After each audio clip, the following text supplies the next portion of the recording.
with another one. Welcome to the Lancescurv show. We are here. We're going to talk about something. And I think that by the banner, you can tell what we're going to talk about. But this particular topic is like walking a tightrope. You have the thing to balance you. And it's a windy day. And you have no safety net on you. And you're on top of a skyscraper between the old World Trade Center before they got blown up in 2001. And it's a windy day. So if you fall, you get knocked off.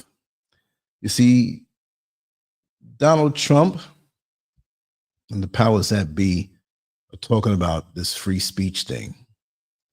And there's something coming out that you cannot speak on the campuses or your job about the small hats. You know who they are. They run the entertainment industry and the music industry, and they're in all parts of government with dual citizenship to that other country where they came in and took over and trying to push the original people up. I have to speak in a very coded way today. I can't really say what I want to say. No, I'm going to say what I want to say, but if you have the intelligence to decipher what it is that I'm saying, then you'll understand. But the walls are closing on social media. This is where you have to go to Substack, and let me drop that in the chat room, if I may. I'm going to pin it to the top. Well, since somebody else is commenting, I think we're safe. Let's get this link, because I'm moving closer and closer to just being there exclusively. Seriously. I'm not playing with social media no more. We're not playing these games anymore. You know, oh no, we're never stopping. But this new program or platform that I'm on is not typical social media, so it might be boring for most people. But if you want to be part of a community that I'm heading, it's all Lancescurv. We got chat rooms there. Everything I put up goes directly into your email, your inbox. You'll never miss anything. There's nobody to get between and shadow ban and all that stuff. So I love it, because the amount of hits that I get over there from the content, it's like, whoa, you put something out, bloop, you do it over here on other platforms. It's crazy. So they do the little things that they can't come over there and do it because it's direct. You know, you don't have to go through anybody. Enough of that. You see it up there, lancescurv.substack.com. When you go there, you put in your email address. It's working out really, really good, and I love it. Really, really good. And I have all the content to put over there too. And all day long to do what I want to do. When I don't want to do it no more, I take a break, but I can do this. So put your email address there. Before I get into the topic, I want to say how good I feel to be a straight, heterosexual black man. I was thinking about the world the way it was and still is for some of us in our own realities. I was listening to some old music, but music is never old. That's like I'm eating some old food, unless it's old leftovers, right? But your favorite dish is your favorite dish, and your favorite tune is your favorite tune. And I was just asking, I was playing some old Manhattan's songs. Let's just kiss and say goodbye. We kiss and we ain't saying no goodbye. We got to stay there and kiss some more. Other songs, I saw a playlist and I played through all of these songs. And there's a song, excuse me while I use my big beach towel to wipe my head. My head's that big, right? But there's always that song that is very elusive to you. You have it in your head, you can hear it. But in the day of YouTube and these modern ways of finding songs, there's certain songs that'll be on your reach, but you know this song existed, you're playing it in your head, you don't know who made it, and you're searching for it. And sometimes you get lucky. There might be 2 or 3 songs like that that really reminds you of things. And it may not be a song that was very popular. I was big into that back in the day. Like, I love the popular songs, but I love those songs that didn't get that much airplay. I love the other side of the 45 RPM. That's what I came up on. And many of you have, and some of you haven't. You're like, wait a second, you too old. It's a privilege to get old in this world and have all your faculties and have your mind right. My mouth looks a little funny because I was eating raisins and oats. That's a snack I love. Dry oats and dry raisins and water. I'm weird. I'm a weird dude. I'm a creative. So what can you say? But anyway, I was just thinking about, to be a man, to be a male and to be a man, not a mailman. Oh, shout out to the mailmen out there. My brother out there in Texas, he's a mailman. We spoke not too long ago. He sent me a message and we go way back. I'm not going to blow up his name, but to be a man, to be with a woman, I'm not talking about in a intimate way, but I remember these parties years ago, and they were basement parties, living room parties. I need to adjust my light a little more. Let me see if I turn, because now the camera's catching. It's just right there where it needs to be, but just a little bit. Let's see if that works, right? That's why I'm sweating. I got lights all over me, but I don't want them too bright. See how my shirt is lightening up, and it depends. Right? See if I block the camera. See that? That's crazy. I don't have a neon shirt, right? But the base, the red lights, the blue lights, the green lights, low light, love songs, cute, beautiful women. And there's just something about that time when the essence of a woman flowed freely. She loved being a woman. It wasn't a female with masculine energy. We're talking women. And the love songs would come on, and you might know everybody at the party, but there were a few women, I'm speaking as a man, who you might not know. Hey man, who's that? Oh, that's your homeboy's cousin. Oh, okay, all right, man. She looks pretty nice. Why don't you go over there and ask her to dance? No, not right now. I'm just going to check her out a little bit. Those tensions. And it wasn't about bedding a woman down. But if you got to talk to her, the music was not too loud enough, you're dancing. And you go over and you ask her, can we dance? She might be over there checking you out. And she says, okay, so feminine. And you're dancing kind of close, and then the music gets a certain way, and you dance closer. Again, many of the younger generation don't understand this. It wasn't about sex, but the warmth of each other's bodies. I'm leading into something with this, right? A special topic. And how nice she felt, cheek to cheek. Then you're closer and closer. You're not putting your hand on her backside and cupping her cheeks. You have your hand in her lower back. And then you get closer and you're moving to the music. Do you know the kind of energy that's created when a man and a woman come together that way? We're not even talking about sex, y'all. We're talking about just dancing. And that's an introduction into the appreciation of a woman on that level. And when you're dancing to these love songs, you begin to feel something for this woman who you may not even know all the way. As opposed to these days where you meet somebody in the morning and you're in the bed with them that afternoon or that evening. Where's the world go wrong? I mean, how do we drop the ball? That at 13, 14, 15, 16, whenever you had a chance to go to a party for your age group, there might be chaperones there when you're younger because, fights happen and never really fights, but just to watch over the youngsters. When you get 16, 17, 18, serious when you're 21, 22 and you're slow dancing. Now you want to get to know this person. You felt them next to you, heart to heart, soul to soul. The music was beautiful. The woman smelled nice. And you're strong and you're out there playing basketball or lifting weights or doing whatever. Men were men and they were athletic and the woman felt like she can melt in your arms. And you felt proud to be a man. You know something?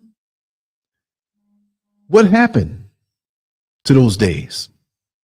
Now, You have 15 and 16-year-olds, men and women, who don't want to be who they are. They know nothing of the world, know nothing of life. Somehow, they want to be the other. And they're taking these hormones, to not be who you are. You haven't even explored that yet. And I have to talk safe now, because you know me, I'll go off and say something and I can't find your SCURV. They took your channel down.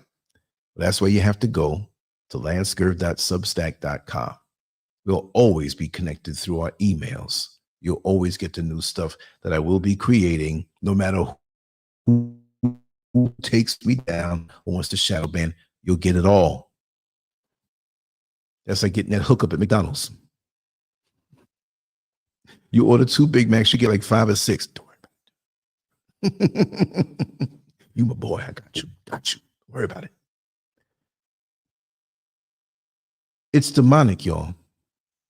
I'm not going to say what it actually is. Let me just put the banner up so those who just got here will understand, because of all of it, not even just YouTube, it's freedom of speech. It's being taken away all the way. Here it is. I guess you can kind of sort of figure it out.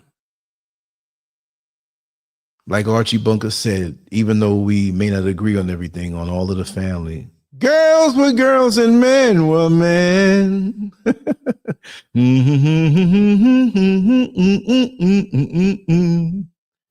Yeah, we might have had differences back then, but we didn't have those disagreements. And again, I'm not speaking out of hate. I'm not speaking out of not liking anybody. I'm speaking out of a love from the world that I came from, the world that I remember, the world that's not twisted now. And just all over the place. Riri. Yeah, Riri always asks, is it real? Me answering you tells you already, right? Yes. Is it live or is it Memorex? Ella Fitzgerald.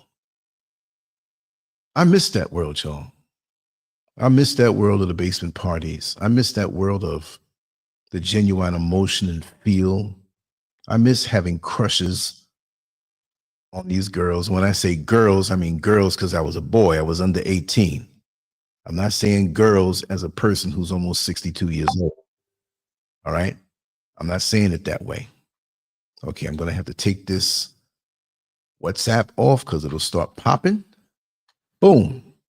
Because folks love to do that when I go live and I have that screen up. So I have to take that screen down because you hear bing, bing, bing, bing.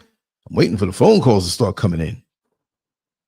Anyway, it's lonely these days.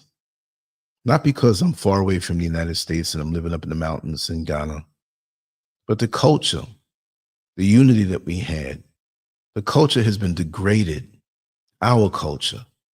I was listening to an old song by a young man named Sherrick. I think it was 1987 or 88 that it came out.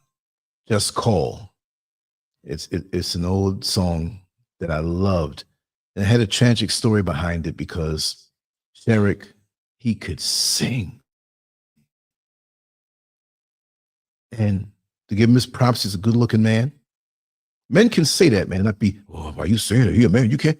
Give the brother props. And you look in the mirror, whether you look funny or not. Well, I'm looking good today. But you're not going to say, oh, he looking good. Now, that's a whole other thing. Those brothers should be able to compliment brothers without that other stuff popping in. If you compliment them too much and not looking enough to the ladies now, I'm going to look at you like, wait, whoa, whoa, whoa, whoa. It ain't like that. But his career was cut short. I don't know the details, but I know he was heavily into crack when he got to that level of fame. It's a shame. But we had issues then. We had challenges then. But we had real culture then before it was infiltrated and manipulated and engineered. The whole society has been engineered. We thought things were mild then. We saw a few things here and there, but it just went out of control. Now we have children, 14, 15, 16, They can't wait to get the sex change. You just got here. You just got here. You 14 years old. You only saw but so many Olympics and so many presidencies. And you want to change the trajectory of your life. This society got to you that much? Well, of course, because you're in the schools now.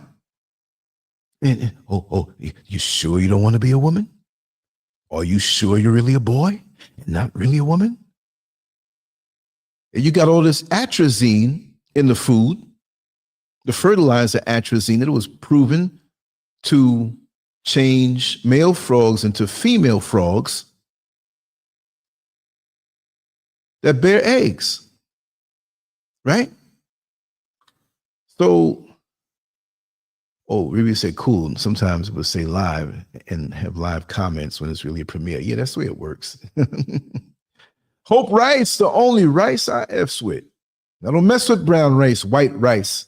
I don't mess with black rice. Oh, black people, yes. But Hope Rice is the only rice I mess with. Much love, sister. But what happened to that world? That world is in us. And we got to stop being afraid. Chance Rogers. We scurved him tonight. We scurved him tonight. We straight scurved him tonight. It's in us. And it's never gone.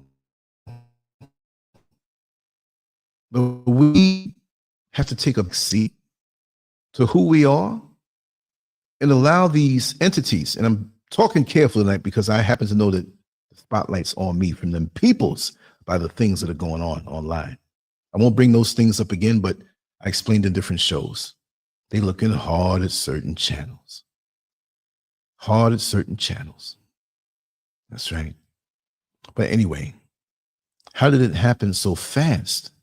I mean, 20, 30 years, 40 years, that's a long time. And it started from a long time ago before we realized it. When we were watching blaxploitation movies, they were deciding how the world's going to be. The powers that be, whoever they are. I'm not even going to try to say that I know this and I know that, but the powers that be, the evil ones, the ones that call themselves elite. Yes, indeed, Hope Rice. Yeah. I miss that world, and I'm bringing it back within my own life. I'm bringing it back on this show. I'm going to have a good time. We're going to vibe like we used to back in the 70s and the 80s and some of the 90s. But now we're under attack, and we've been under attack for a long time and didn't realize. You know, that's a messed up thing. Like when you had the flu, and you already had the flu in your body before you realized that you have the flu. And that realization that when you start coughing and, oh my God, this is not a cold, this is the flu. And then you realize for the 5-6 hours before, you weren't feeling right, but you were ignoring it. We're realizing things are not right, but we didn't ignore it. We just didn't realize it was happening, that the rug has been pulled from under our feet as a people. And so we have nothing left. Well, President Trump is going to be president for the next 4 years. We can't do anything about that. Some people had when they hit him in the ear. They tried. But that's neither here nor there. I do agree with some of the things that he's doing. And I got 2 videos, for some reason, they're short. They're like 7-8 minutes long that I made earlier. They're taking a long time. I mean, they're not going to be up until tomorrow morning. It's creeping. And I'm like, something that slow should have been up within 5 or 10 minutes. What's going on? Don't know. But whatever you do, you got to keep on pushing. But I do agree with the whole thing about 2 sexes, because this thing has gotten out of hand. And the focus for so many people is this foolishness. And I'm not going to say directly, because I know that this will be taken down. That's how tight social media is, right? But I'm going to play a clip and I'm able to play the clip because I checked the clip and it said that you can play part of the clip on the remix tip. Certain videos you can't play, and they just knock down your whole thing. And I'm getting hip to that. So I'm like, how come some people are playing videos and some you can't, and they knock me for it? So we're going to play this a little bit now. And let me see. Let's go on over to this screen here. Put myself down there in the bottom, right? Just want you to check this out for a second. Is this hate? No, this is documented. This is New York City, and it's a protest because transgendered individuals are not going to get the treatment to continue on their road, their yellow brick road to transgenderism, because Donald Trump said so, and they're mad. And they're saying it's law that they're supposed to get their treatments. And here are a few people who in New York 2 nights ago, Monday night, was night for me now, but like I said, if it's 9:22 over here, it's got to be what, 4:22 on the East Coast, you know, straight pitch black dark right now. I ain't going outside. I don't know what I'm gonna step on. Anyway, let me go over to this. I'm gonna start to play it and I'll be stopping it every now and then. First on Monday here in New York, trans youth and their families were joined by elected officials, medical professionals, NYU workers, and trans activists at a rally to demand the NYU Langone Hospital Network ensure gender-affirming care for trans patients. These are some of their voices. More like Green, I'm a trans kid, and it's amazing to be surrounded by people who are fighting for my rights, even if it's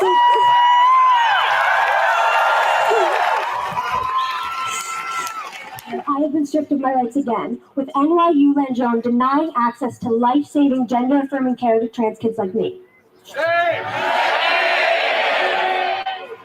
I came here straight from school, and when I walked into first period, which was algebra, everyone asked why I had a megaphone with me, which I'm not even using because I'm using a mic now. I told them that I was coming to the protest because NYU Langone had stopped providing gender-affirming care to minors. My friend hadn't heard the news yet, and she started freaking out, telling me that she had an appointment there for a month from now, and asking me if that would still happen. I told them that I don't know, but we're here today demanding that it will.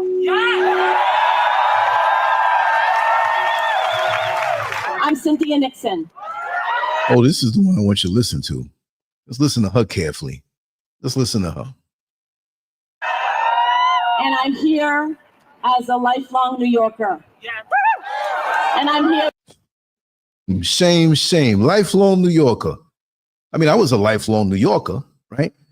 But let me come on back over to this screen and just, we're going to chat a little bit. We're going to come back. Wait a second.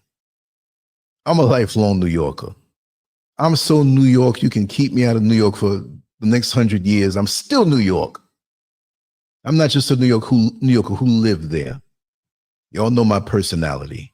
I explored every nook and cranny, and I got unlimited stories that some of y'all never even heard yet who rock with me for years. Maybe she is a lifelong New Yorker. Maybe she lived in her little bubble. But I'm glad I'm out of that place. Certain things are all over, but New York lost its flavor. All these things were going on in New York City back in the day. All of it, the whole tranny, transgendered, the LGBTQ. I remember I was in Greenwich Village, and this was 1982. And I happened to go down there. I didn't know it was the Pride Parade. People say, oh, come on, you know it was. No, there's so many things going on in New York City. Let me tell you something. You take another city that's not the largest and not the smallest, and you take their Saturday night where you think things are jumping. Well, Monday night in New York on any night is more jumping than the Saturday night in a mid-level city and so many other bigger cities. And back in the day, you never knew. You just go. Those of us who lived in the outer boroughs, no matter what night it was, what you want to do, man, you ain't doing it tonight? Well, let's go to the city. What's going on out there? I don't know. Let's just go to the city. The city was in Manhattan, which New York City was Brooklyn, Bronx, Queens, Staten Island, and Manhattan. Not relegated to just that, because the spirit of New York went beyond Jersey City, Connecticut, upstate New York. You know what I mean? All these people would come down. There'd be people that would come from Washington on a hot New York City night when things would jump, and they drive up from Washington. It's the same way we drive down because Washington was a party city, Washington, D.C. And back in those days, you had everything, but it was just something, certain things weren't just out of control.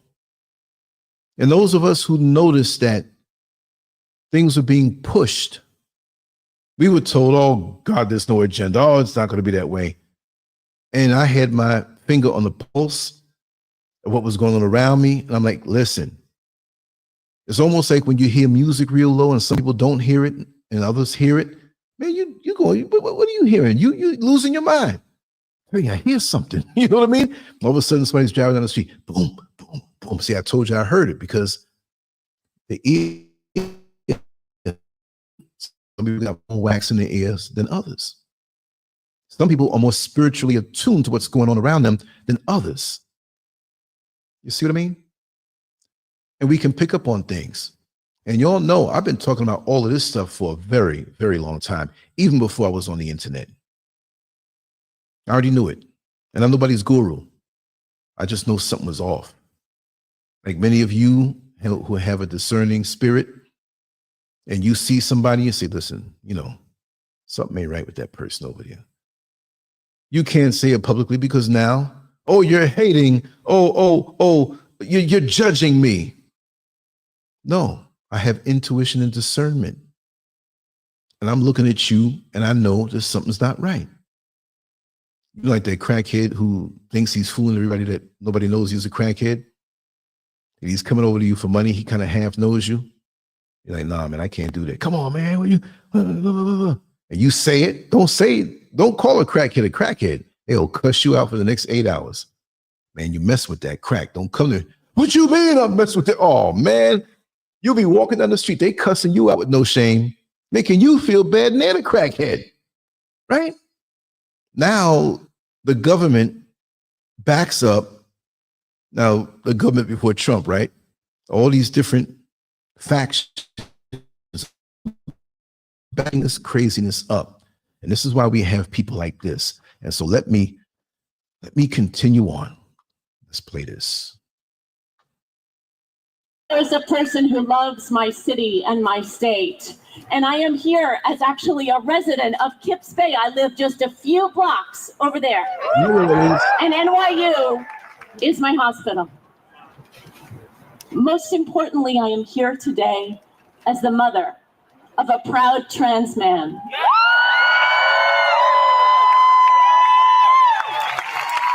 I am here today as the aunt of a proud trans man.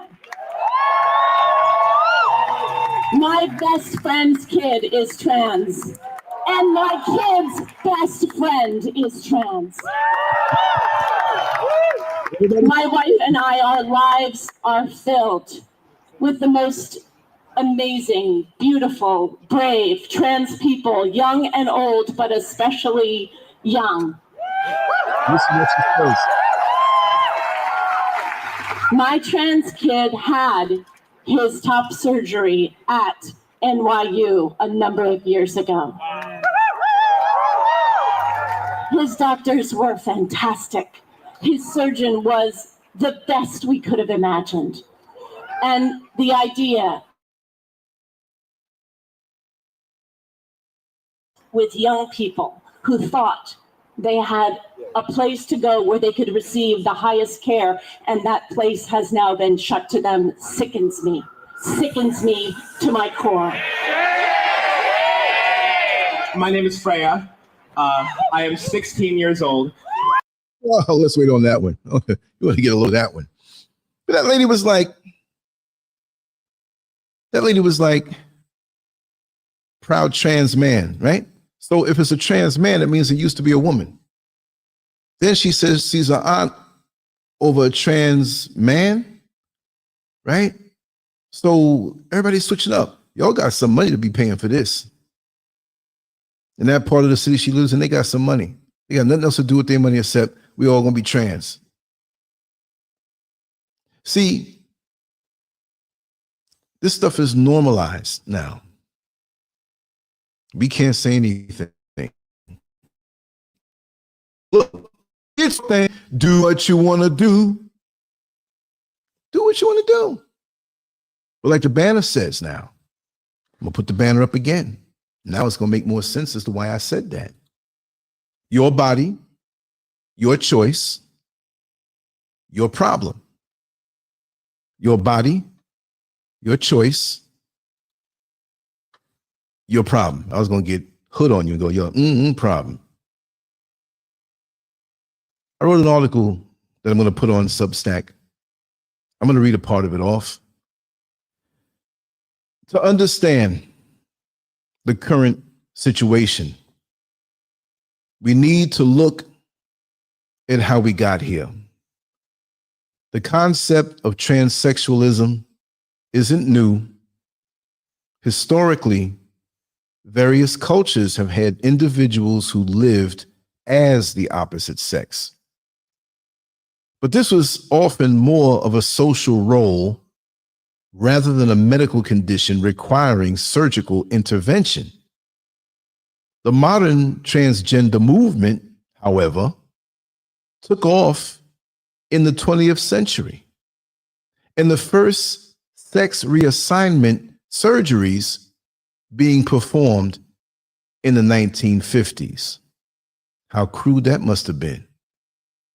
A pivotal moment in this movement came in 1973, when the American Psychiatric Association, the APA, removed homosexuality from the Diagnostic and Statistical Manual of Mental Disorders, the DSM. This then was political, with activists pressuring the medical establishment to reframe homosexuality as a natural variation rather than a mental illness. Once that door was open, the push to normalize transgenderism followed. In 1980, the DSM introduced gender identity disorder, acknowledging that some individuals suffered from deep distress about their biological sex. But in 2013, the APA replaced this diagnosis with gender dysphoria, shifting the focus away from mental illness and toward medical transition as the primary solution.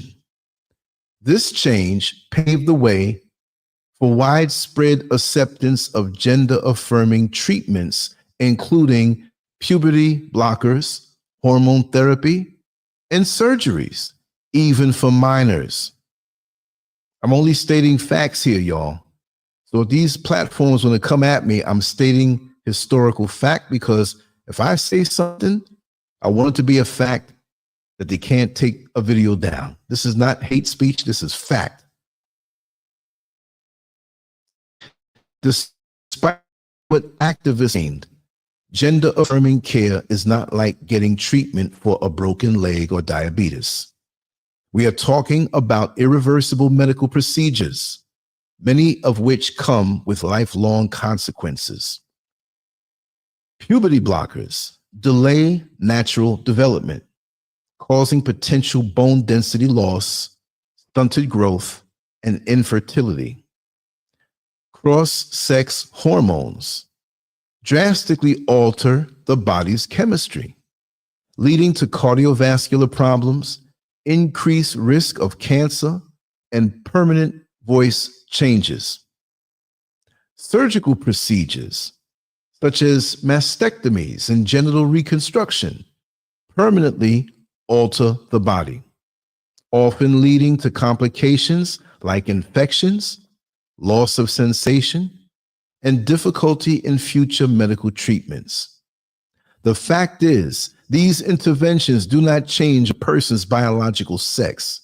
No amount of surgery or hormones can rewrite DNA, change reproductive systems, or make a person truly become the opposite sex. Facts. So while we are allowing people, especially young people, to make irreversible decisions based on feelings that could change over time. Why are we doing this? As a man who believes in the Creator, I cannot accept the fact that our Creator made mistakes when forming us in the womb. You were born as you were meant to be. Your body is not the problem. Your perception of yourself is. Instead of encouraging people to embrace who they are, society is telling them to cut, reshape, and medicate themselves into something else. This is not about hate. It's about truth. If you look at history, you'll see that every major civilization that embraced extreme moral decay eventually collapsed. We're living in a time when we call truth hate and lies love. And this is just another example of the moral confusion plaguing our world. As more people undergo gender transitions, we're also seeing a growing movement of de-transitioners, people who regret their medical decisions and try to reclaim their original identities.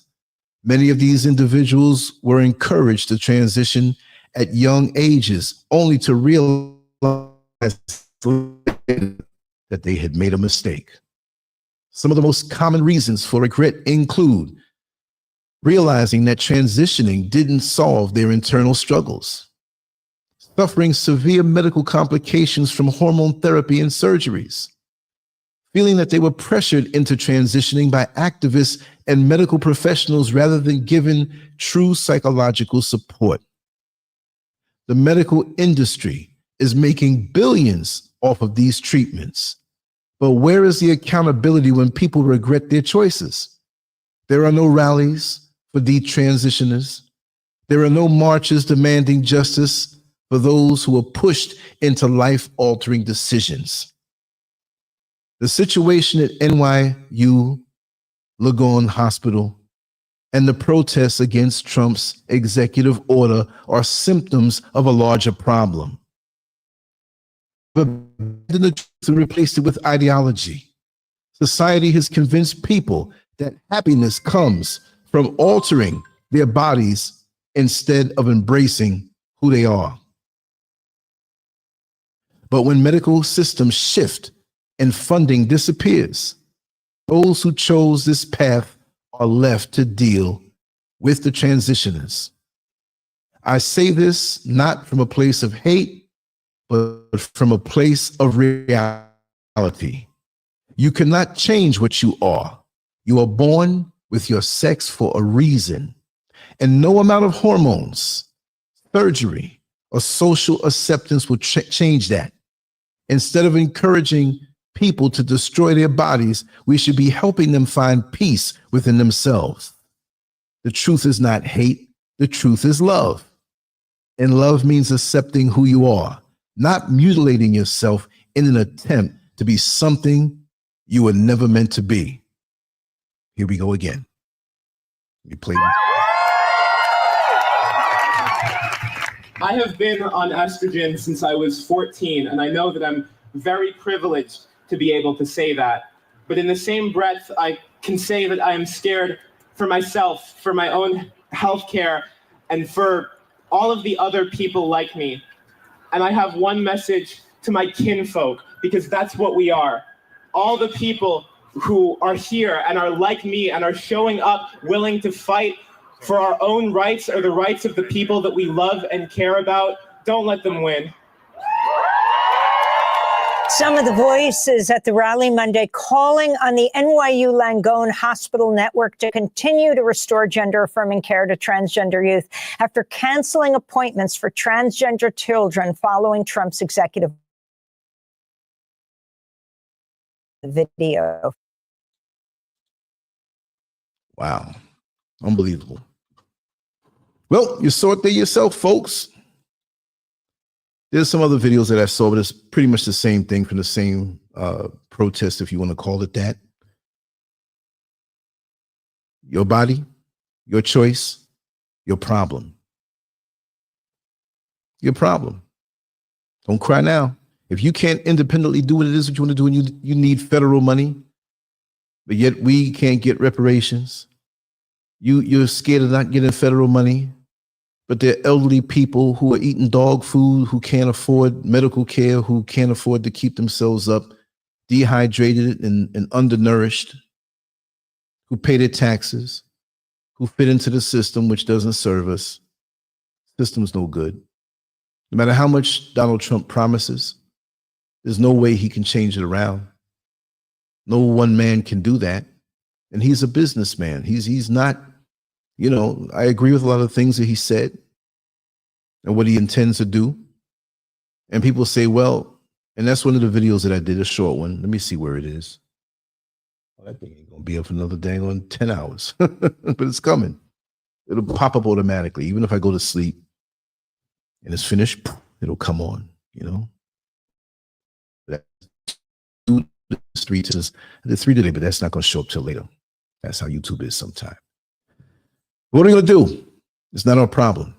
But what you can do is deal with the youth in our own community so this foolishness doesn't infiltrate their brains. That should not even be an issue. That entity was 16 years old, up there as a mouthpiece for somebody else's agenda. Don't you think that 16-year-old is going to be 30 one day and have a whole different outlook on life? I mean, think about when you were 16. Some of us went through traumatic things around that time of our life. Some didn't. The world was different. Our dreams and our aspirations were different. But for the most part, we weren't way off in the twilight zone somewhere. Why would you want to do something like that to yourself? To me, that is psychiatric, because everything starts here in the head. And the more we push certain things, there's a percentage of us that will gravitate toward it as the answer. Some people it's drugs, some people it's sex, alcoholism, anger management. And for some, it's chopping off your penis or trying to become a man when you're a woman. And what is that going to do? The way you feel yourself is really going to change. It the most of your being at the core. I have a lot of time in nature. I have a lot of time to myself. Mrs. SCURV has a lot of time to herself and together. And it's very healing when you have time to yourself and it's quiet. I hear crickets all year round. It's warm all year round. We have a dry season and a wet season, but it's warm all year round. And when you sleep deep. And you're not bombarded with these energies that these people carry.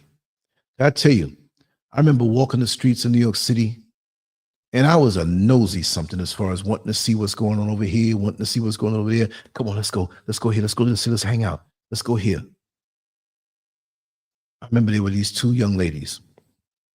I was on 6th Avenue, 7th or 6th Street in Greenwich Village.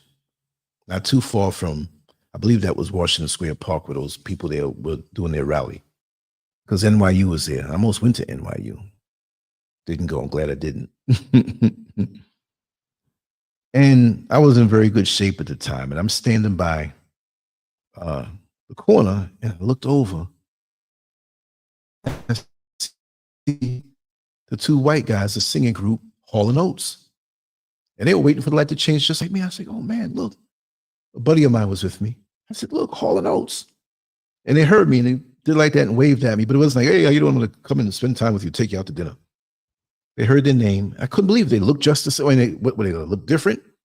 That's those one who said, who sung the song, oh, here she comes. She's a man-eater. 101, I'm going to play my game tonight. Made a lot of good songs. They're at war with each other now legally. I don't know how that happened. They've been together so long as a singing duo, and they can't stand each other. I don't know. That's a whole other story. But the same moment, I remember the shirt that I had on, and the way I was built, I couldn't hide the way I was built. And so this girl's like, oh my God, look at his arm. looking, I'm like, ain't nothing on here now. It's so small and soft. Oh my God, look at your chest. And she's touching me, right? But I didn't mind. I'm a hetero man.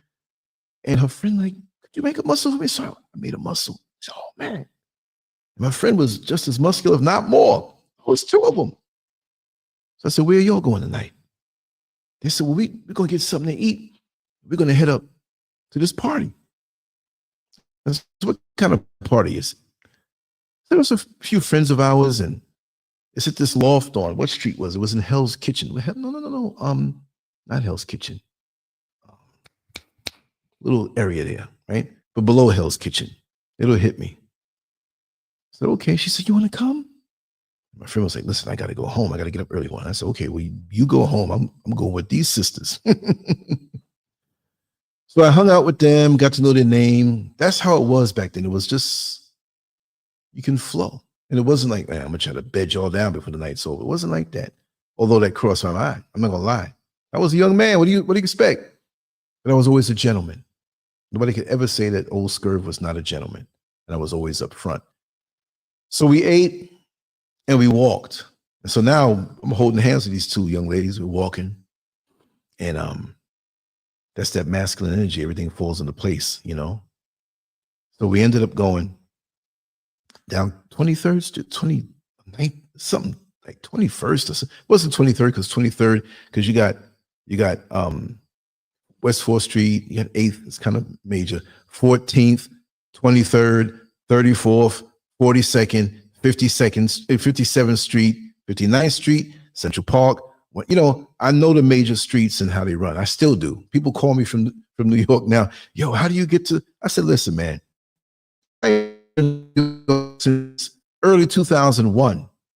You calling me for directions? I like to tell it.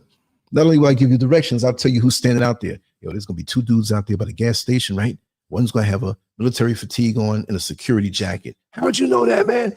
That they never left. They just got more gray hair now. Some people stay stuck in their little worlds. And I know certain individuals that they go, if you don't see them on that corner by a certain time, they're dead. They're dead. So we went up, and it was almost like, what was it? Fatal Attraction, right? Glenn Close and Michael Douglas, they went up on this elevator, the service elevator. That's usually around the back, not the one where you have the doorman in the front, the nice lobby. But for people bringing materials or workers who are coming to do work in some of these expensive apartments and lofts, they go back there to not track in stuff, and it's not a good look. Delivery people, right? So now we're going up, and it's never really like it's enclosed. It's like you can reach outside. You know, it's kind of like scary. You're going, whew, and all of a sudden, I hear real low, doom, doom, doom, doom, doom, real low, like there's music far away. So we got off the elevator and it opened up. And so we went into this hallway. It was pretty nice. And we heard the music a little doom, doom, doom. And these two big burly white guys, big, strong, they were bodybuilders, but they were bodybuilders that didn't compete. I was one who did, so I had a different look. I was lean and veins and striations and stuff like that. And I was smaller, but they were big and beefy. So these girls knew the password. It was I said, uh-oh, this is some pre-Diddy freak-off thing. Let's hope it's not freaked off the way that I'm not into. And I wasn't looking to do nothing or anything. I was just in there for an adventure. But I was bold, y'all. I missed that world. When I went in, I saw a woman topless giving out sushi to people in high heels. And it was a mixed crowd. And then I looked over, and I saw this woman doing something to this man. What kind of party is this? I'll tell you all on Substack how that went. But what I'm saying is that the confused people were around, but they were in their own lane. Now it's everywhere. Now it infiltrated down to the children. It's so bad that it just, you know, we turned our heads, we dropped the ball. We dropped the ball. That's what, and I'm not going to say we, just as black people or whatever, it's in our community. But what I'm saying is that these people got parents that encourage that Johnny? Yes. Do you want to be a girl? Yes, ma. How could you tell? Oh, I have an intuition that you don't want to be a boy. Would you like some gender affirming treatment? These are normal conversations being spoken, and they're proud of this. Like the woman said, I'm a proud mother of a trans man. Proud that you chopped your dick off, or that you, no, I'm confused. I'm confused now. If you're a trans man now, you were a woman before. Excuse my French, but I got to say it that way. What happened, y'all? Frankenstein is alive and well. This is a crazy world we live in. What's next? What's next? In schools, they encourage this. You had a person running for president saying that she wanted to give medical operations to people incarcerated who wanted to turn to the other sex. And people were mad. We didn't vote for Trump. Well, you voted for that too? So you can't be mad at what you see here. And you got so many black people who can't even afford medical care for something legitimate. Something legitimate. Yet, most people say, oh, leave those people alone. They're not bothering anybody. Leave them alone. Leave them alone. They're not bothering anybody. They're not hurting you. You got to check them people out in the head, because there's going to be a next wave of mental breakdowns en masse with this stuff. It's spiritual, it's demonic, but it's working through the head. And the people who are grown, who know better, why would you encourage this? When you know these people are going to later on regret what they did. Would you wear the clothes that you wore when you were maybe 14, 15, 13, where you would, you thought this was fashion? Y'all look at old pictures of what you were wearing when you were younger, the hairstyles you had when you were younger. Old SCURV had jerry curls. I hate to admit it. I then again had a high top fade. That's what it was. The clothes we wore back in the 70s, them big bell bottoms. You walk in and you hear marshmallows. Them tall daggone heels on the marshmallows. Just like marshmallow, like the marshmallow. White heel, you had different color shoes, but they were tall. And don't try to run in them too much. Boom. To grab and all of a sudden hold up the heel. And walk back home like this. Marshmallows. Remember pleats? Back in the 70s, the pants that had the pleat down the side. The print shirts, oh man, that was wild. I had a print shirt that was green. I'm gonna find a picture tomorrow. I'm gonna show it to y'all. It was green and it had cross hatching of green, like separate in a red. Like I had my big afro, my glasses that were shades. I had the prescription glasses that turn dark in the sun. I was cool because I had them. But would you wear half of the things that you wore and you thought were fashion? That's wearing clothes, y'all. So imagine when you were 16 years old and you went through with an operation, or at least taking the hormones. Think of when you were 16 at what point that you were in life. And if you were gung-ho to do something like that, because you know you were gung-ho to do something, it wasn't that, but it was something. I want to wear my hair this way. I want to wear that outfit. And you were mad when you couldn't get it. Now, if you wanted, what was cool back then may not be too cool now. But you didn't know that. So these folks running around here in their teens. I mean, it's hard enough dealing with the feelings of sex and sexual desire. It's hard enough dealing with the insecurities of being an adolescent. You're leaving childhood and you're going into adulthood, but you're halfway and you don't know where you fit, how to be. And this is on a hetero level. It's hard enough. Could you imagine what it's like to throw this thing in there, even though the world seems to accept it now and it's okay? But just because somebody says something is okay doesn't make it okay. We live near the road. I don't know if you could hear the sirens going by. It's never really like that. I wonder what happened, an accident or something? Can y'all hear that? I think you can, because I see my graphs going up and down. That's not normal around here. What time is it? 9:57? Wow. But anyway, there's going to be blowback and backlash for this overall. And on a spiritual level, when you think about it, it is part of an agenda. And those of us who said it was, we were right.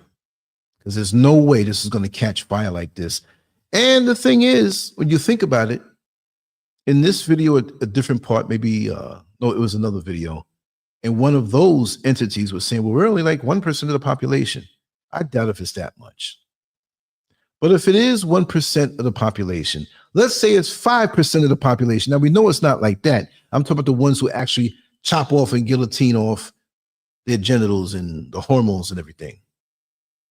Why is it getting so much airplay? Why are we seeing so much? And they say it's 1%, right? Below 5. It's not even 5. Now, look, the homosexual thing, people doing that, it's more than 1%. I'm not talking about those. I'm talking about the transgendered. That's so small of a, I'm not even going to say a community. We got to get this out of our head. These people don't get along like this. Even Dave Chappelle did a skit about that, talking about the LGBTQ. He was like L's and the G's. he talked of a skit where they all ride in the car together and not getting along. Just because somebody, you get a white older gay man and a young black lesbian chick from the hood, what do they have in common? That white man may be old and affluent, listening to classical music with his old boyfriend. And that chick in the hood might be struggling with her kids. But even though she has kids, she identifies as being a lesbian. What do they have in common? Talk about LGBTQ community. Ain't no community between that. And you get another brother over there chopping his penis off. They lump them together and they make it seem like we're all one and we're going to, no. And for the foolish ones, and I've said this before, I'm going to say it again. The foolish ones who are black, who don't want to be black first until they get their NIGGER wake-up call, you downtown with the other people who don't look like you, and you at some protest, or you at some rally, or you at some celebration,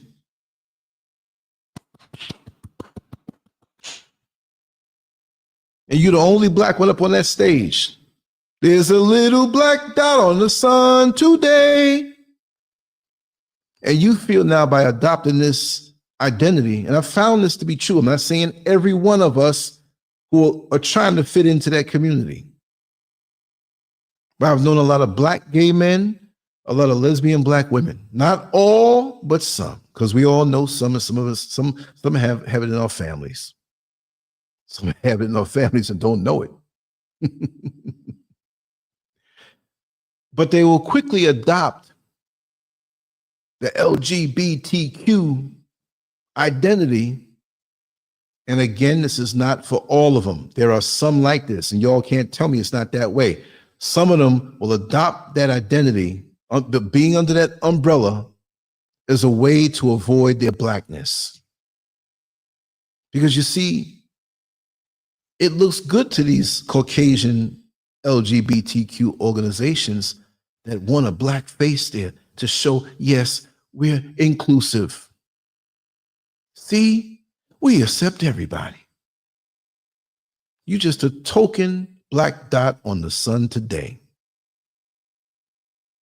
And you feel so good to be around them. So now you feel a black woman that you can leave your whiteness at all and you're just accepted and swallowed up by their whiteness. When something happens in your neighborhood, all black people don't live in a hood. Hoods are not all black. I know some white hoods. They don't call them hoods, so that's what it is.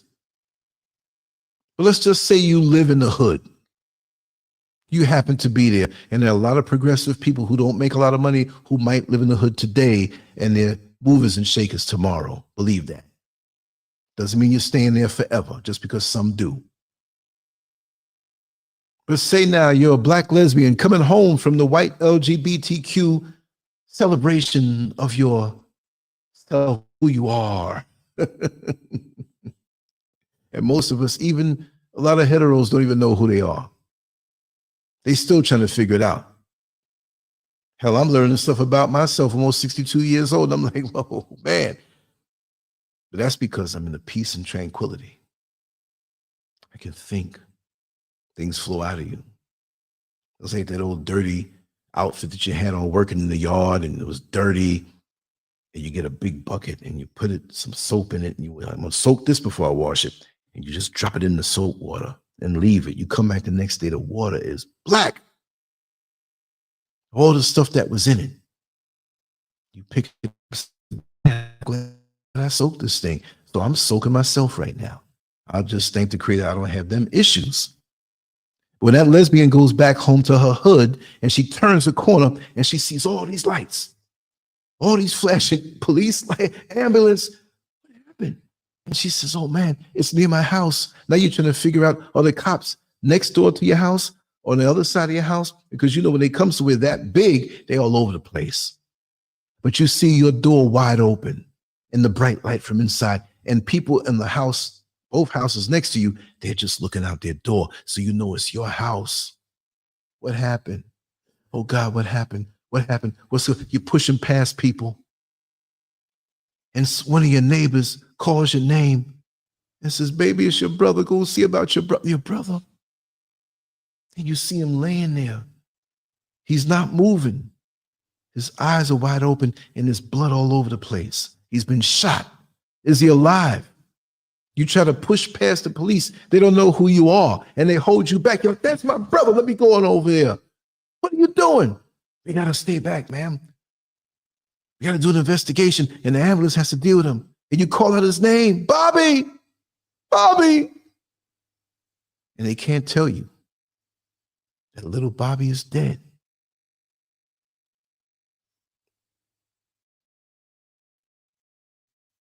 Can you call them LGBTQ people to come into your hood and console you now? When they used you for your pretty black skin? Now you realize them folks don't care about you, and it may not be that extreme. I just had to paint a picture of something extreme to prove a point. Because I've seen so much. You can pick a topic of living in America. And I already know it from young. From young. This talking thing about life and everything, I'm built for this. Because I've seen it all. And I had time to think about it. And a lot of situations touch me personally. Most of my friends are not around. I do have a good amount of friends back in the States that I've known for a long time, back in the 70s, late 60s. 6 years old. I can name off names. Some names want to remain anonymous because of their dealings in law enforcement, but they're there. Many of us don't have that. Many of us are seeking out something sometimes, and we have voids inside of us. And so we look at these external groups and feel as though if I join this, or if I become this, or if I allow myself to be seduced into this. And then they introduce the sexual in it. I'm just picking stuff out of the air. It can be anybody. I can't go down the whole list. But do you know how many lesbians were hurt by their fathers? Not necessarily violated on a sexual level, but hurt, abandoned, they're lonely. Or maybe they were violated by a cousin or a neighbor or somebody in church. Whatever the way that made them feel this void, people say, you're wrong, SCURV. I'm a lesbian all my life, and I've had a great father-daughter relationship. Yes, we understand that. I'm just saying some, I don't know the proportions. I can't go around every place. Be like, I know what I see. And there's always that older individual that shows you that care, that shows you that attention, that knows the buttons to push and the voids to fill. And before you know it, you're laying in the bed with them. And you feel so happy for the wholesome things that they've done for you that you'll accept the unwholesome things that they're offering you. And then when you tie that in, sexual experience, when you're filled with emotion and anger and hurt, and somebody's doing so much for you. I know several lesbians that have seduced younger girls. I'm not saying that on a pedophile level, but it was a conquest for them. I'm not saying they're all like that. I'll say it this way. I know some cool ass lesbians, right? We've hung out, whatever. I'm not saying that I condone anything, but it is what it is. I've known some that were undercover, and I knew, and they didn't want me to tell. I didn't tell nobody. I told one or two of my friends, but they didn't say nothing. But they had husbands. But the husband wasn't a passion. The husband was just a way to come up. They did their little thing. They knew the husband had a little chick around the corner. It didn't even bother them. And the husband found out he didn't care either. He wanted to know if he can join in. We work so hard to look like the real thing, when in essence, most of us, I'm not saying our lives are a disaster, but for many of us, our lives are not really where we know they should be. I'm not saying anybody here in the chat room or anything, but we all have our little vices. We all have things we do. We all have things we struggle with. Maybe we eat too much ice cream before we go to sleep and wake up and we feel our guts big enough. It may not be anything major, but I think it's a sin and a crime to encourage a child to want to mutilate themselves and have a government that backs it up and have grown people. There's a doctor. I was going to play the video, but it was just too, he was a poor interview. The person interviewing him was good, but some people, you come as an interviewer and you come with these questions. No, yeah. I remember one time I stopped an interview that I was recording. Guy was talking real good, whatever. And I had to pull all the words out of him. And I was like, acting like I had an emergency call and I had to go. I was like, well, call me back. I want to finish this up. We already talked for like 30 minutes, but put it all together, it would have been like 4 minutes. No, one word answers. So that's why I didn't play that particular video. But basically he was saying, even if I'm not getting paid, I'm going to give the surgeries to these young transgenders who can't afford it. Why do you have such a desire? Like I wrote in my article, why don't you sit down with them and talk with them and try to figure out why? Because this is us up here. Everything you see, thought about it. Everything people do wasn't, it's just a heat of the moment. You thought about it. Maybe you didn't think about it as much, but the opportunity came for you to do what you did, and you thought about it, and you looked around and said, I'm going to do this. Whatever it is. Like I told you before, when I was driving the bus in Richmond Heights, in Orlando, Florida, I was the last 319 driving. That was a route that went through the black neighborhood, zigzagged all in there. I knew, hey, man, bus driver, how you doing? You sweet potato pie? Come on over, we got the party going on. Colorful neighborhood, black neighborhood. You can make a sitcom about that neighborhood. It was fun driving through there. But it was cold. It was extremely cold. Florida just had a cold spell recently, within the last 2 weeks ago or something like that. It was cold. But I lived there. There were a couple of winters that I knew that it dipped down a little bit too. So here I am driving the bus. I had one passenger going all the way downtown, and the passenger got on the way away from downtown because we had to circle and loop back, but it was so cold. They said, listen, I'm not going to wait for you to turn around and come back. Can I ride with you? I'm like, sure, come on. Blast the heat up a little bit. I always kept the window cracked because I don't want to be on a hot bus. So I'm driving slow, slow through the neighborhood, looking for people just in case they, hey, driver, man, don't leave me, because I was the last bus. So, forget the streets, right? I have to look on the map. I'm seeing exactly where I know the houses and the people that live in it. I know the whole neighborhood. I still know it. A lot of the folks there on Facebook with me on different social media. So y'all know I rocked that 21 bus in the 319 for years in Orlando, Florida. Somebody had wrote me, like, you look like one of my bus drivers from years ago. I'm like, yeah, I am one of your bus. After she told me, oh my God, what you doing in Africa? Anyway, make a long story short, I come down to the stop sign, and I always, at that time of night, I don't want to leave anybody. I looked down one way, looked down the other way, sat there for a second, because I was really ahead of time.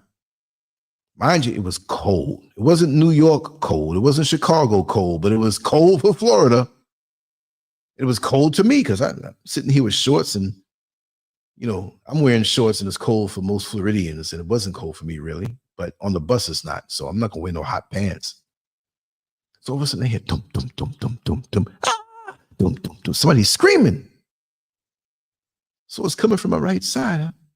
I look, and I see something running. Something. It was a woman. And it didn't sound right the way her feet were hitting the ground when she was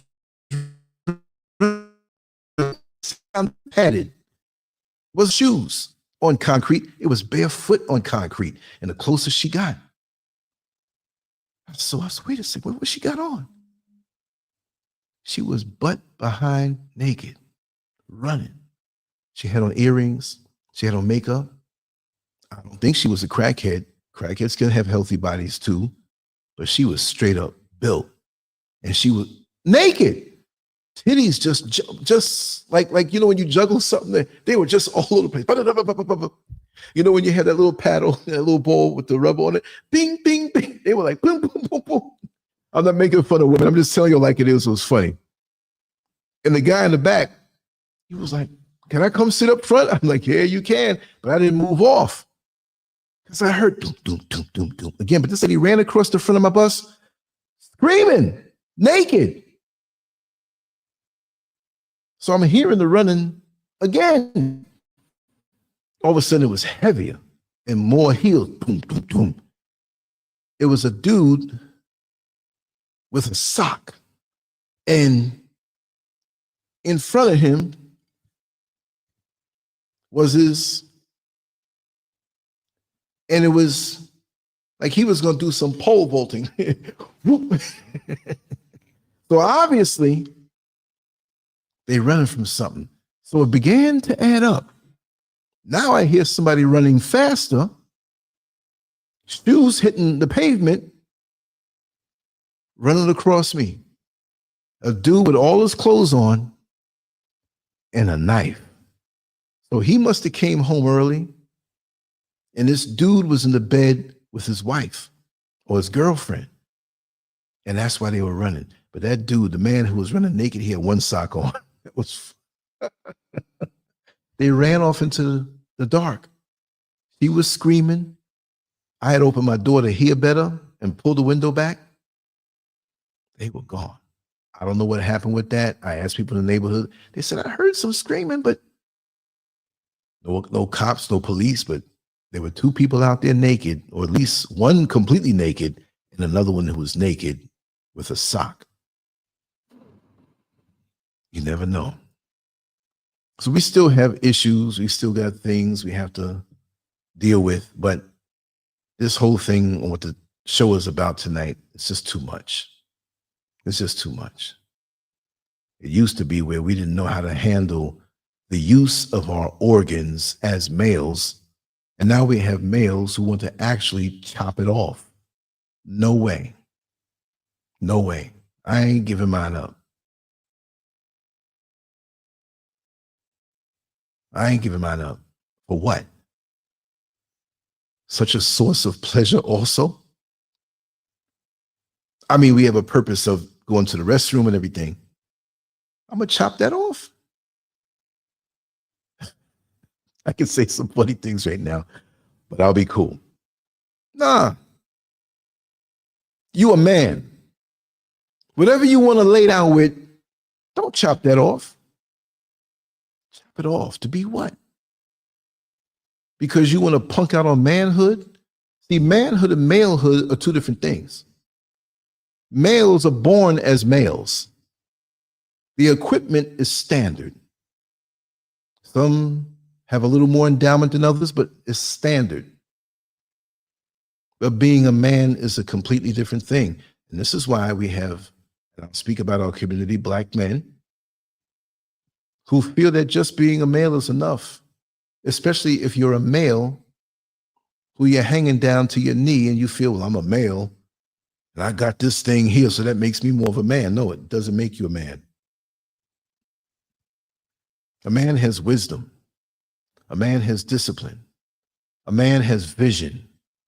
A man has focus. A man knows how to lead without being arrogant or pushy or domineering. We don't have enough real men anymore. And I'm so sad that a lot of our males are not going toward being men. They're punking out on manhood and they want to be more feminine. They don't want to be a man. There's too much of a task in this world where we're being hunted down, marginalized, and targeted. They're scared. That's a damn shame. That's an insult to our forefathers who had to be men to endure what they endured, especially in America. Imagine that. And they're going to talk a little high and you're a punk. They don't want to be called punks, but they are punks. You punked out on manhood. And then you want to turn around and lust at me. And I'm supposed to accept this and encourage this? And no, you twisted. You need help. And some of y'all, you're too far gone to even get help. Just like when you drown off the boat and the search and rescue team comes to look for you and finds you. After 4 or 5 days, day and night, looking for you, you'll be on finding. They know you're out there somewhere, but you're not. You dead. Maybe the remains will wash up next month, swollen. Because some of us are too far gone beyond repair. And we can't repair these types of people. And I'm talking about the many issues that we have in our community, because that's my concern. How am I going to pay somebody else's bills across the street and pay their light bill when my light bill is off? And I'm going to pay everybody's light bill, but I'm going to run out of money and I'm going to sit in the darkness. No, pay yourself first. You Black first, trying to be something else. Here you are, a Black man, and you walking down the street with a skirt and a wig on, a blonde wig at that.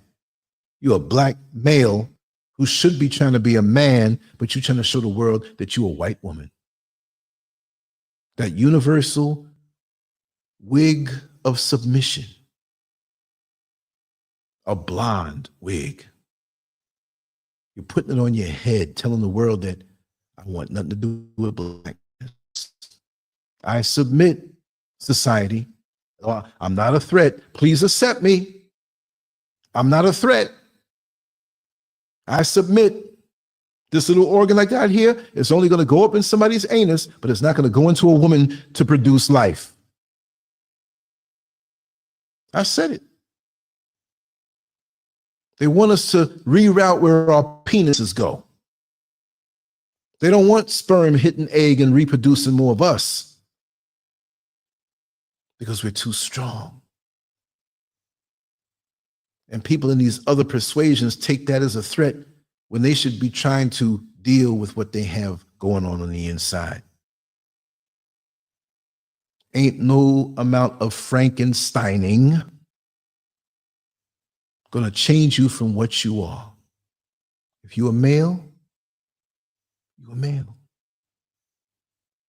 That's delusional. I'm taking hormones to get some titties. I'm too scared to cut my thing off, so I'm going to tuck it down real under. I'm going to get some butt injections. I'm going to fool these men that I'm running around with. Oh, I'm on my period. I can't do it, but I can give you some head. Damn, girl, that's all you want to give me? We've been seeing each other 6 months. That's all you give me some head? I want a little bit of that thing. And I never believed it, man. When I would look at shows like Jerry Springer back in the 90s. What was back in the 90s? I would never, Jerry Springer's coming on. I just thought it would be on. Let me psychoanalyze this thing right now. And you had black men who found out that the woman they were messing with wasn't really a woman. And I'm looking at this thing like, you can't tell that's a man in a dress.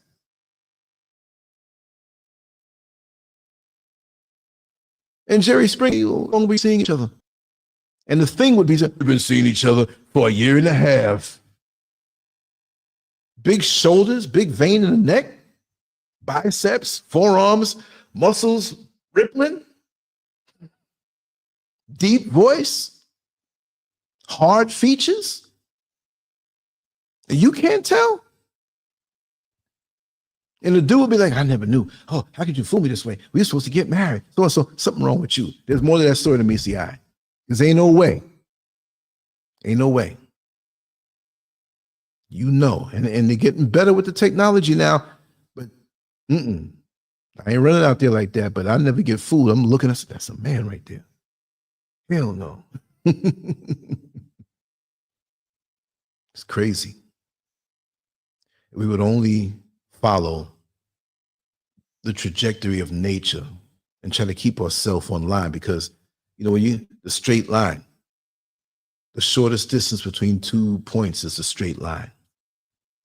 And in this world, we have our straight line. Sometimes we don't know our complete mission, but the world is trying to pull us off of where we're supposed to be. We're supposed to be going this way, trying to push us off a little bit this way, push us off a little bit, whisper in your ear, don't run there, go down there. It's okay to go down that street. It will have you somewhere way off. It just takes one wrong turn in this life. Have you ever been driving and been lost and took a turn or went off on an exit or jumped on a highway that you thought, well, let me try this way, I think this is it, and found yourself way off in a different city? When you're younger, you can make decisions being foolish on anything, and it can change your life or take your life. But we don't realize that, because when we're younger, we feel invincible. We feel we know it all. I survived America. I survived many situations that could have taken my life, me being foolish, following behind someone. Come on, baby, you can spend the night with me. I'm going to rock your world. Didn't go like that. I'm just saying. You fast asleep and somebody's banging the door. That's my husband. And I got to climb out the window, leave my clothes inside. Don't you think that those kind of things will teach you a lesson? I've learned many lessons, and I survived them. But you hear these stories. Somebody got shot in the head, being somewhere he ain't supposed to be. You think Trump has had close calls? I never been shot at. I'm just saying. I'm going to tell those stories on Substack. I'm going to tell a few stories that I never told before. That's why I sit my behind down and be glad that I can make it to this age, because, like I said, there are a lot of people I know that had tragic endings. And we don't know how we're going to go, but what I'm saying is that don't raise the possibility of being taken out of here on something you could have decided on some other type of action. Many get in car accidents, planes crash. I understand that. The environment, we get diseases, terminal illness. I understand that. Very few of us expire. What I'm saying is that don't put yourself in a situation that's going to take you out. No. We all take chances when we're young. I took a lot of chances with a lot of things. Even like I said, I never did crime. I never did drugs, but it's them women. I took a lot of chances. A lot of funny stories too. I ain't gonna lie. But since I've been through those things, I can share them with people and they can extract the lesson out of it. God knows, unless the hand of God protecting me, boy, I ain't supposed to be here right now. I'm going to say it that way. You know? And so the older you get and you think, you say, wow, I'm still here. I'm not doing nothing to take myself out. Right? Sit here, my son, I'm blessed to have and vibe, and I look forward to many hours, many days, many years, as much as the Creator gives me to just vibe. You know, that's what I do. It's not about hits. You want to know the time you're trying to get hits? Like, really? The age I am, that's all I'm gonna do is sit here and try to get hits, and I'll make their YouTube money, whatever. I ain't making no big money. A new channel. No. I like what I do. There's other things. I got my drawing pad over here, my pencils over here. I've been sketching some stuff and take my time on different things or whatever. Just enjoy right now. I'm not trying to rule the world and be the one who, no. I'm an older dude enjoying the heck out of life. And I want to ride this as long as I can. And what a blessing, because most people want to maintain their youth. Granted, understood, and keep ourselves up as long as we can. Like I was telling Mr. SCURV the other day, I said, I don't envy those who come up in this particular time period. Look at the economy. Look at jobs. We all can be entrepreneurs, but look at jobs. Jobs don't last long. You can't really, unless there's certain jobs that you can retire on, but they make it hard. Most jobs you work, you got temp workers and things are uncertain and mortgages are so high, so a home is so high. Used to be single people way back many decades ago.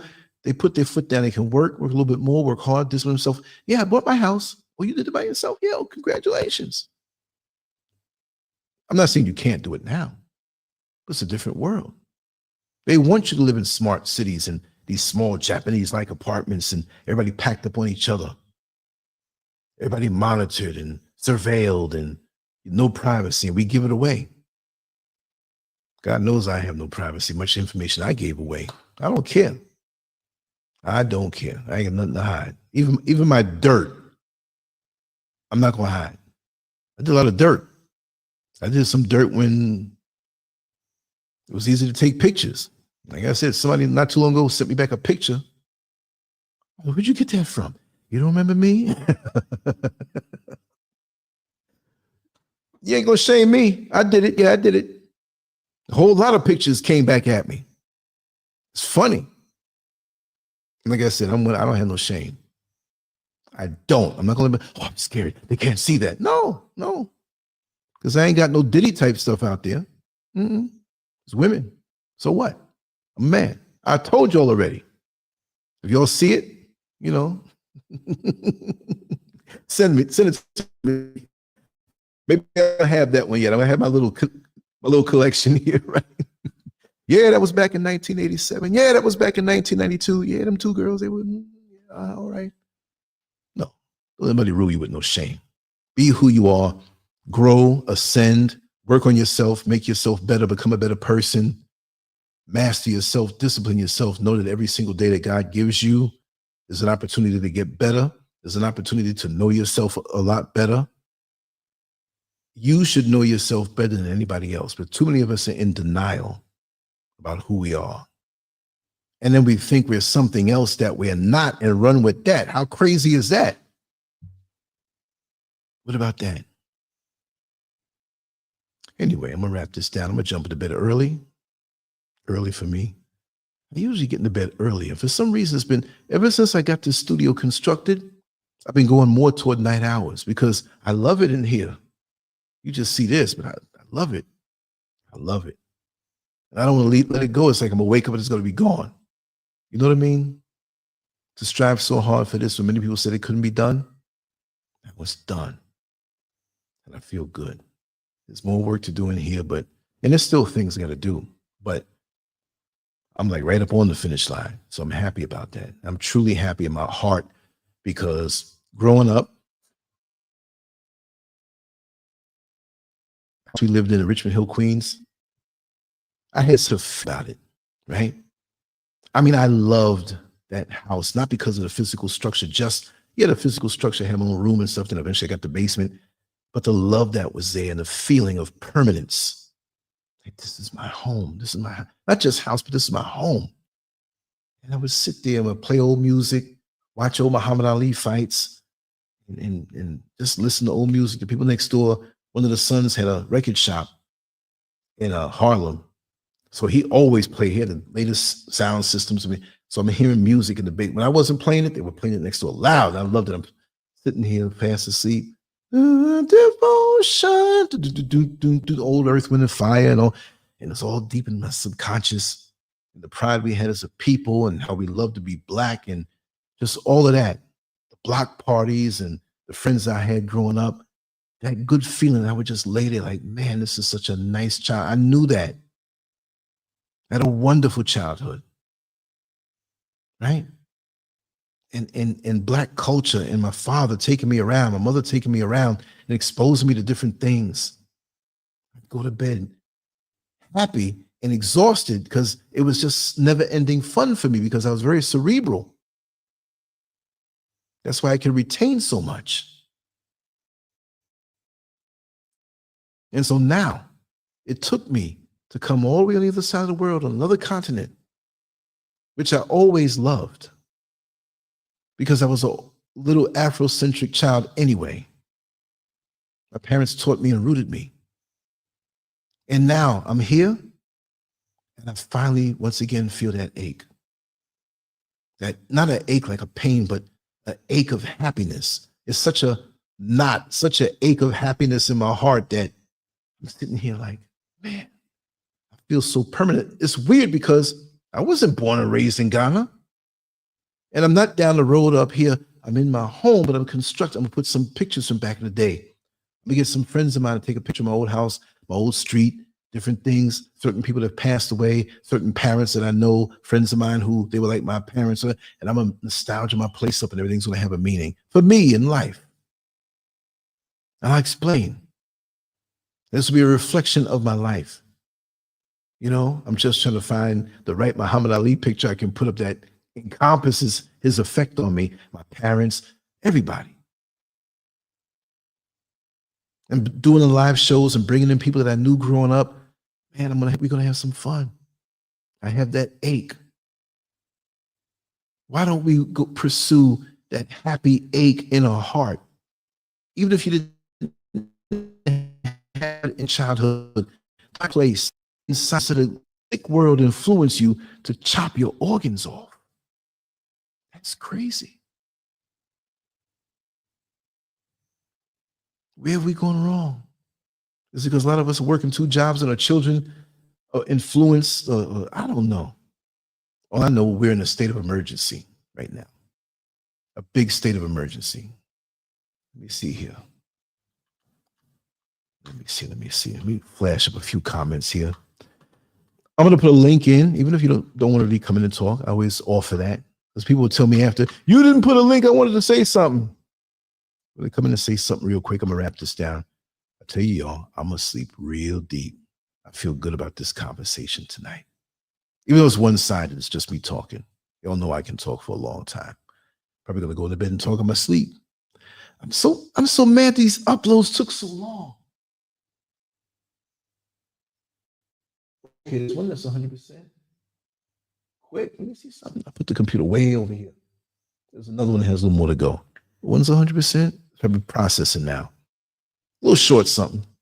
But when I do something short, it's supposed to be up quick. I wanted it in that day. I say, okay, I'm gonna do a few, not the 1 minute videos, but like something 10 minutes. I want to talk more on more varied topics instead of just, I'll do a long one like this one, but I want to do short ones that cover certain things because I want to talk about a lot of different things. And stories get past me, you know, and I'm going to be a little humorous in them too, you know, I have fun. Anyway, that's the link if you want to click and come on in and say something. Every show we do, I'm always do it. Sometimes I forget, but just remind me. And tomorrow I got to get up real early. I want to get up extremely early while the street light's still on. I got a lot to do, y'all. I got a lot of errands. Mrs. SCURV was like, you're going to do this, you're going to do that. I'm like, wait a second. You know what I mean? I got to do all that. I'm going to do it. I'm going to have fun doing it. And I'm going to make sure my camera's charged up. And I think I'm going to get some interviews. So I'm going to bring my wireless mics. Keep them with me in my bag. Keep them charged up. You know? And these are the things that when you donate, I keep up so I can bring the stories. So I always use anything given to me to put it right back into the platform. But you got to get to Substack. There's a lot of good things going to be there. And I'll be talking with you all day. It has everything. And we go through the email. Everything I do and put up, you get it. It's not like, I didn't get a notification. Well, that's what YouTube is going to do because they don't like my content, you know. Anyway, let me get ready to run, y'all. I'm going to hit the sack. It's the right time. Sinking down nice. I feel good about this conversation. I feel good about you all being here. And I didn't get to acknowledge everybody because I have my microphone right here. You can't see it, but it's blocking where the chat room is. So I have to go like this to look. Well, let me do it. Just do it anyway. Reese. We're just going to put this up real quick. Riri, Kelly Land, Chance Rogers, Carrie Hadnot. Yeah, I'm tired of it too. Rose Ray. Is an abomination of the Most High and to be too. Love your work from Bronx. Bronx in the house. Gun Hill Road.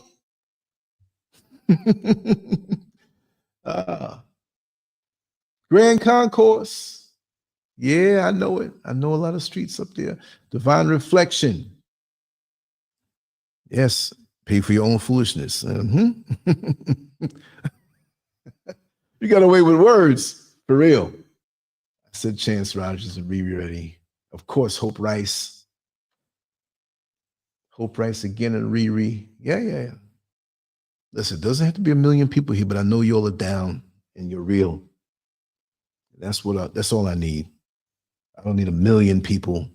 You know, somebody had wrote me in the comment section, your channel's down. You don't have to get rid of the fake people. It's a new channel. What are you talking about? Just every day, chug a little along, just steady. You get there. Again, I don't need to have 1 million, whatever. Just the people that we vibe. Sometimes you can come, sometimes you don't. You got things to do, no problem. Sometimes I'm not predicting the lives I'm doing, and sometimes I just put it on in. We'll catch each other. We'll be all right. I'm here. I still got love for all of y'all. You know what I mean? But I'm glad the fake ones are gone. Don't need to have that weight on me like that. Anyway, let me blanch this cover again. Your body, your choice, your problem. Let's see if this particular conversation kind of hangs in the air and stays on YouTube, because I did not say anything derogatory. I said only facts and truthful things, and I shared my opinion. You can't be knocked for sharing your opinion, right? Well, anyway, much love to you all. Lancescurv out. On to the next one. Not tonight, but tomorrow. And these other videos will be uploaded. I'm going to check it out. I think one is ready to go up. It's only under 10 minutes, both of them, but they're there. Anyway, much love to you all. Take care. Lancescurv out.